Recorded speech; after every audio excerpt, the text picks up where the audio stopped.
برونتو اف ام. برونتو اف ام، صوتك سابق بخطوة.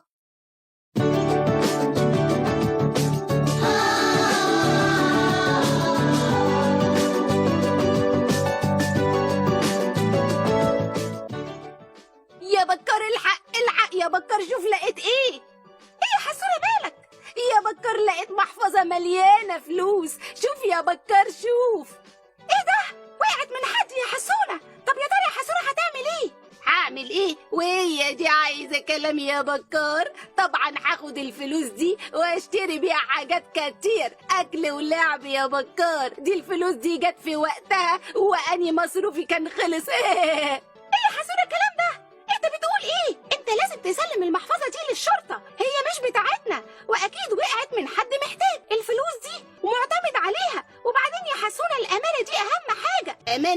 امانة ايه وبتاعت ايه يا بكار؟ واني مالي يا عم؟ ربنا بعت لي المحفظة دي علشان عارف اني مش معايا فلوس خالص. هو في ايه؟ مالكم يا اولاد؟ في ايه؟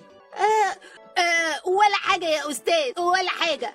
لا يا أستاذ، في محفظة لقاها حسونة وعايز يسلمها للشرطة أو المسؤول هنا عندنا في المركز، علشان لازم نسلم الأمانة لأصحابها. كده برضه يا بكار، حرام عليك. تمام يا اولاد، تعالوا بينا نبلغ بيها المسؤول هنا ونبلغ عنها. يا حسونة يا بكار، الحقوا، صاحب المحفظة طلع مبلغ عنها رئيس المركز، وهو بيشكركم جامدا على أمانتكم، وكمان زعلان جدا علشان كان الفلوس دي محوشها لعملية لأمه المريضة، وهو عمره ما هينسى لكم عملكم الطيب ده. برافو عليكم يا أولاد.